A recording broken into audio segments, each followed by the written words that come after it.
Salut, c'est Bruno Pierre. Je suis le coordonnateur de la logistique, de l'équipement et de la formation chez les Nourrites Jeunes Caribous. Aujourd'hui, on parle entraînement de ski de fond. Le plus important quand vous allez les mettre pour la première fois sur les skis de fond, c'est de ne pas donner de technique. C'est de les laisser découvrir tout ce qui est équilibre, glisse, la sensation de la neige, les bâtons, ces trucs-là. Après ça, après quelques sorties, là, on va commencer à être capable de leur donner de la technique pour leur faciliter la vie. Première technique, tout est dans les pieds. Fait qu'on va essayer de leur faire comprendre comment tourner, parce que là, vous avez fait quelques entraînements. Aller en ligne droite, ça va bien. Mais pendant l'XP ou pendant les entraînements, ils vont peut-être échapper une tuque, échapper un gant. Il va falloir qu'ils se tournent, qu'ils aillent le chercher. Fait qu'il faut qu'ils apprennent à utiliser leurs pieds avec les skis sans être obligés de toujours déclipper pour manipuler des choses, aller chercher des choses, jaser avec leurs amis. Fait qu'on commence par ça. Première étape, tourner sur soi-même en pingouin. On fait juste des petits pas en faisant 360 degrés autour de nous. Bien simple. Tout le monde est capable de faire ça. Puis en plus, c'est une excellente idée de réchauffement. Parce que vous les faites bouger, ça leur permet de se réchauffer un petit peu, parce que le temps va être froid.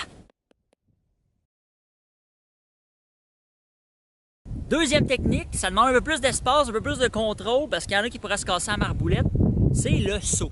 Fait que vous leur faites faire des sauts de 90, 180 degrés jusqu'à 360 s'ils sont capables. Ça permet encore une fois un excellent réchauffement de on bouge, on se réchauffe. Puis en plus, c'est cool. Fait qu'il y en a qui vont juste faire des stepettes tout le temps. Troisième technique, la conversion. C'est quoi ça? Ça, c'est une technique qui nous permet de faire 180 degrés rapidement pour aller chercher quelque chose qu'on a échappé puis qui part dans le vent, aller à mon traîneau, discuter avec des gens. Première étape, on pique les bâtons bien loin, bien large pour notre stabilité. Ensuite de ça, on lève la jambe droite en avant de nous et on pique le talon au sol.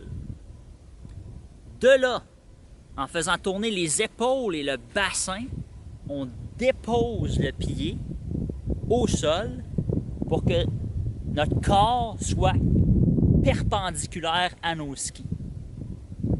De là, je repositionne mes bâtons et je ramène le deuxième pied parallèle au premier.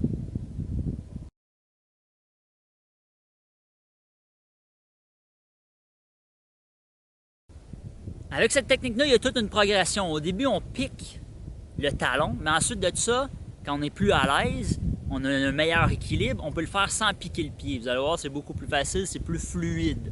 Cette activité-là est super le fun encore là, soit comme réchauffement, soit comme juste activité. Vous faites faire le plus de tours possible en 30 secondes ou la personne la plus rapide pour faire 10 tours d'un bord, 10 tours de l'autre. Vous pouvez même enlever les bâtons pour pratiquer un peu plus l'équilibre, aller chercher un peu plus de core pour que les gens soient plus solides sur leurs jambes. Autre technique, les bâtons. Vous allez voir, les jeunes vont pousser beaucoup avec leurs jambes, vont plus ou moins utiliser les bâtons. Fait que là, on va essayer de ne pas utiliser les jambes du tout, puis on va juste faire des doubles poussées. Fait qu'on, seulement en utilisant les bras et le haut du corps, on va glisser sur nos skis pour nous permettre d'avancer. Pour ce qui est de la glisse quand on descend, vous allez voir, les jeunes vont souvent prendre la technique toc avec la pointe de tarte, mais intégrer les bâtons. Les bâtons peuvent servir de frein d'ancrage, de pointe ballon. Fait qu'on fait simplement tenir les bâtons en s'appuyant légèrement dessus, ce qui nous permet de contrôler notre vitesse et notre équilibre. Parce que des skis de fond, c'est un peu comme skier sur des savons.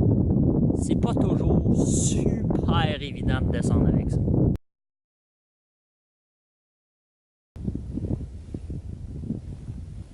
N'oubliez pas que le ski de fond, il faut que ça devienne un jeu, il faut que ça devienne plaisant, il ne faut pas que ça soit une souffrance, puis j'ai pas envie d'y aller. Donc, vous pouvez faire toutes sortes d'activités, vous pouvez leur faire jouer au soccer, à la tag avec les skis, sans les bâtons évidemment. Vous pouvez être créatif dans vos activités, ils n'ont pas besoin de juste skier en m'en allant et skier pour revenir à chaque entraînement. Faut que ça reste le fun. Fait que sur ces belles paroles, je vous souhaite un bon entraînement cet hiver. Si vous avez des questions, des suggestions, des demandes en mariage, n'hésitez pas, écrivez-moi, je vous répondrai.